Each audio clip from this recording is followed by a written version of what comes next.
Praise the Lord. അഭിഷേകം അന്ന എന്ന വചന സന്ദേശത്തിലേക്ക് എല്ലാവർക്കും സ്വാഗതം. ഇന്ന് ചിന്തയ്ക്ക് ആധാരമായ ദൈവവചനം അപ്പോസ്തല പ്രവർത്തനം 8-ാം അധ്യായത്തിന്റെ 26 മുതലുള്ള വചനഭാഗത്ത് അപ്പോസ്തലന്മാരുടെ കൈവെപ്പിനാൽ പരിശുദ്ധാത്മാവിന്റെ വലിയ നിറവും ശക്തിയും അവിടെ മേൽ കടന്നു വന്ന ശേഷം ഫിലിപ്പോസ് ഭയങ്കര ആത്മനിറവിലേക്ക് കടന്നു വരാൻ ഇടവന്നു. ആത്മനിറവിൽ നിറഞ്ഞുകൊണ്ട് ഫിലിപ്പോസ് കിടന്നുറങ്ങി. പ്രഭാതമായപ്പോൾ കർത്താവിന്റെ ആത്മാവ് ഫിലിപ്പോസിന്റെ അടുക്കിലേക്ക് കടന്നു വരുന്നു. വചനഭാഗം ശ്രദ്ധിക്കാം. അനന്തരം കർത്താവിന്റെ ദൂതൻ ഫിലിപ്പോസിനോട്, നീ എഴുന്നേറ്റ് തെക്കോട്ട് ജെറുസലേമിൽ നിന്ന് ഗാസയ്ക്കുള്ള നിർജ്ജനമായ വഴിയിലേക്ക് പോകുക എന്ന് പറഞ്ഞു. അവൻ പുറപ്പെട്ടു. ചെന്നപ്പോൾ കന്ദക്ക് എന്ന പേരായ എത്യോപ്യ രാജ്ഞിയുടെ ഒരു ഷണ്ഡനും മകാനും അവളുടെ സകല ഭണ്ഡാരത്തിനും വിചാരകനുമായ ഒരു എത്യോപ്യനെ കണ്ടു. അവൻ ജെറുസലേമിൽ നമസ്കരിക്കാൻ വന്നിട്ട് മടങ്ങിപ്പോകുമ്പോൾ തേരിലിരുന്ന് യെശയ്യാ പ്രവാചകന്റെ പുസ്തകം വായിക്കുക. കണ്ടോ, ദൈവത്തിന്റെ വചനം ആരാധനയ്ക്ക് പോയിട്ട് പുസ്തകവും വാങ്ങി തുറന്ന് പ്രവാചക പുസ്തകമായ യെശയ്യാ പ്രവാചകന്റെ പുസ്തകം തുറന്ന് വായിച്ചുകൊണ്ട് വരുമ്പോഴാണ് പരിശുദ്ധാത്മാവ് ഫിലിപ്പോസിനോട് പറയുകയാണ്. ഫിലിപ്പോസിനെ ആത്മാവ് നയിക്കുന്നത് നമുക്ക് കാണാൻ കഴിയും. ആത്മാവിനെ അനുസരിക്കുന്ന ഒരു ഫിലിപ്പോസിനെ നമുക്ക് കാണാൻ കഴിയും. ഫിലിപ്പോസിനോട് എഴുന്നേറ്റ് പോകാൻ പറഞ്ഞു. എങ്ങോട്ടാ പോകേണ്ടത്? ഗസയിലേക്ക്. ഗസയിലേക്ക് പോകാൻ എന്തിനു പോകണമെന്ന് പറഞ്ഞില്ല. ഫിലിപ്പോസ് ഗസയിലേക്ക് ചെന്നപ്പോൾ അവിടെ ചെന്നു കഴിഞ്ഞപ്പോഴാണ് ഇതാ ദേവാലയത്തിൽ ആരാധന കഴിഞ്ഞു മടങ്ങി വരുന്ന ഷണ്ഡൻ ഫിലിപ്പോസ്. ആത്മാവ് ഫിലിപ്പോസിനോട് പറഞ്ഞു, നീ അടുത്ത് ചെന്ന് തേരിനോട് ചേർന്ന് നടക്കുക എന്ന് പറഞ്ഞു. ഫിലിപ്പോസ് ഓടിച്ചെല്ലുമ്പോൾ യെശയ്യാ പ്രവാചകന്റെ പുസ്തകം വായിക്കുന്നത് കേട്ടു. നീ വായിക്കുന്നത് ഗ്രഹിക്കുന്നുവോ എന്ന് ചോദിച്ചതിന് ഒരുവൻ പൊരുട് തിരിച്ചു തരാഞ്ഞാൽ എങ്ങനെ ഗ്രഹിക്കും?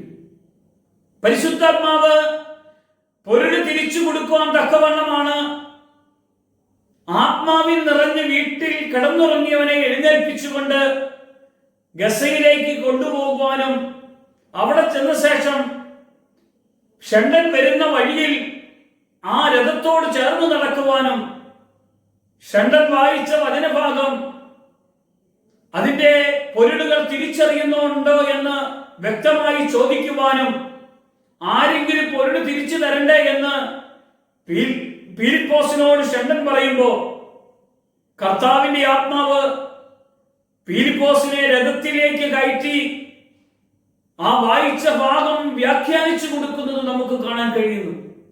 യെശയ്യാ പ്രവാചകന്റെ പുസ്തകം തിരുവെഴുത്തിൽ അവൻ വായിച്ച ഭാഗത്ത് അറപ്പാനുള്ള ആടിനെ പോലെയും രോമം കത്രിക്കുന്നവരുടെ മുമ്പാകെ മിണ്ടാതിരിക്കുന്ന കുഞ്ഞാടിനെ പോലെയും അവൻ വാ തുറക്കാതിരുന്നു. അവന്റെ താഴ്ചയിൽ അവന് ന്യായം കിട്ടാതെ പോയി. അവന്റെ തലമുറയെ ആർ വിവരിക്കും? ഭൂമിയിൽ നിന്ന് അവന്റെ ജീവൻ എടുത്തു കളയുന്നുവല്ലോ. ഷണ്ഡൻ ഫിലിപ്പോസിനോട് ചോദിക്കുകയാണ്, ഇത് പ്രവാചകൻ ആരെ കുറിച്ച് പറയുന്നു? തന്നെ കുറിച്ചോ മറ്റൊരുത്തിനെ കുറിച്ചോ എന്ന് പറയുമ്പോൾ ഇതാണ് ദൈവവചനത്തിന്റെ പൊരുള്. കർത്താവിന്റെ ആത്മാവ് ഫിലിപ്പോസിലൂടെ യേശുക്രിസ്തുവിനെ രക്ഷിതാവും നാഥനുമായി സ്വീകരിക്കുവാൻ തക്കവണ്ണം നമുക്ക് വേണ്ടി കാൽവരി ക്രൂശിൽ യേശു കർത്താവ് പാപങ്ങൾ വഹിച്ച് കാൽവരിയുടെ നെറുകയിൽ ആകാശത്തിനും ഭൂമിക്കും മധ്യേ നമുക്ക് വേണ്ടി പിടഞ്ഞു മരിച്ച ആ രക്തത്താൽ നമ്മുടെ പാപത്തിന്റെ കറകളെ മുഴുവൻ തുടച്ചു നീക്കി ഇനി നമ്മൾ പാപത്തിന് അടിമപ്പെടാത്ത വണ്ണം നമ്മുടെ പാപശരീരം മുഴുവൻ നീക്കേണ്ടതിന് നമ്മളെ വിടുവിച്ച യേശുക്രിസ്തുവിന്റെ ആ ജീവനുള്ള വചനമാണ് ഇപ്പോൾ വായിച്ചത്. യേശുവിനെ രക്ഷിതാവും നാഥനുമായി സ്വീകരിക്കണം. സ്വീകരിച്ചാൽ നീ യേശുവിനെ അവിടുന്ന് വെള്ളത്തിൽ മുങ്ങി സ്നാനമെടുത്ത് ക്രിസ്തുവിന്റെ മകനായി മാറാൻ ഇടവരും. ഈ വചനമൊക്കെ വ്യാഖ്യാനിച്ചു കൊടുത്തു കഴിഞ്ഞപ്പോൾ വെള്ളം കണ്ടപ്പോൾ ഷണ്ഡൻ ചോദിക്കുകയാണ്, ഇനി എന്നെ സ്നാനപ്പെടുത്തുവാൻ അവർ ഇങ്ങനെ വഴി പോകുമ്പോൾ വെള്ളമുള്ള ഒരു സ്ഥലത്തെത്തിയപ്പോൾ ഷണ്ടൻ ഇതാ വെള്ളം, ഞാൻ സ്നാനം ഏൽക്കുന്നതിൽ എന്തെങ്കിലും വിരോധം ഉണ്ടോ എന്ന് ചോദിക്കുക അല്ലെങ്കിൽ പറയുക. അപ്പോഴാണ് ഫിലിപ്പോസ്, നീ പൂർണ്ണ ഹൃദയത്തോടെ വിശ്വസിക്കുന്നുവെങ്കിൽ ആകാം എന്ന് പറഞ്ഞു. യേശു ക്രിസ്തു ദൈവപുത്രനെന്ന് ഞാൻ വിശ്വസിക്കുന്നുവെന്ന് അവൻ ഉത്തരം പറഞ്ഞു. അങ്ങനെ അവൻ തേര് നിർത്തുവാനും ഫിലിപ്പോസ് ഷണ്ടനും ഇരുവരും വെള്ളത്തിലിറങ്ങി അവനെ സ്നാനം കഴിപ്പിച്ചു. വിശ്വസിക്കുന്നവർ വെള്ളത്തിൽ മുങ്ങി സ്നാനമെടുക്കും. കാരണം കർത്താവായ യേശുവിനെ കൈക്കൊള്ളുകയാ ചെയ്യുന്നത്. സ്വർഗത്തിൽ സാക്ഷി പറയുന്ന മൂവരുണ്ട്, പിതാവും പുത്രനും പരിശുദ്ധാത്മാവും. ഭൂമി സാക്ഷി പറയുന്ന മൂവരുണ്ട്, ജലം, രക്തം, ആത്മാവ്. ജലം, രക്തം, ആത്മാവ്. ഈ വെള്ളത്താലുള്ള സാക്ഷ്യമാണ് വെള്ളത്തിൽ മുങ്ങി യേശുവിനെ രക്ഷിതാവും നാഥനുമായി സ്വീകരിക്കുന്നത്. പ്രിയമുള്ളവരെ, ആത്മാവിലൂടെ വചനം പറയുമ്പോഴാണ് ഹൃദയത്തിന്റെ കെട്ടുകളെല്ലാം അഴിഞ്ഞ്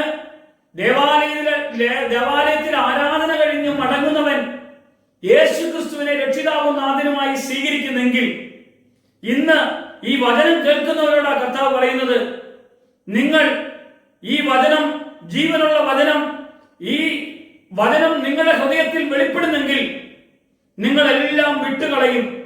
യേശുവിനെ രക്ഷിതാവും നാഥനുമായി വിശ്വസിച്ചുകൊണ്ട് സ്നാനമേൽക്കും. വിശ്വസിക്കുന്നവർ രക്ഷിക്കപ്പെടും. വിശ്വസിക്കുന്നതിന്റെ കൂടെ അടയാളങ്ങൾ ഉണ്ടാകും. വിശ്വസിക്കുന്നവർ സ്നാനമേൽക്കും. ഈ ഒരു പ്രവൃത്തി നടക്കണമെങ്കിൽ പരിശുദ്ധാത്മാവ് നമ്മുടെ മേലേക്ക് കടന്നു വരും. ഒരു നിമിഷം പ്രാർത്ഥിക്കാം. കർത്താവേ, സ്വർഗീയ പിതാവേ, ഫിലിപ്പോസിലൂടെ ദൈവവചനം ഷണ്ടന്റെ ഹൃദയത്തിലേക്ക് വെളിപ്പെടാനും ഷണ്ടൻ കർത്താവിനെ രക്ഷിതാവും നാഥനുമായി സ്വീകരിച്ച് വെള്ളത്തിൽ മുങ്ങി സ്നാനമെടുക്കാനും ഇടവന്നതുപോലെ ദൈവവചനം ആത്മാവിൽ ഹൃദയങ്ങളിൽ ക്രിയ ചെയ്യുമ്പോൾ ഈ വചനത്താൽ കർത്താവിലേക്ക് ചേരാൻ തക്കവണ്ണം സ്നാനമെടുത്ത് ജീവിക്കാൻ കർത്താവ് ഇടയാക്കണം. കർത്താവ് മഹത്വമെടുക്കണം. യേശുവിന്റെ നാമത്തിൽ തന്നെ ആമേൻ.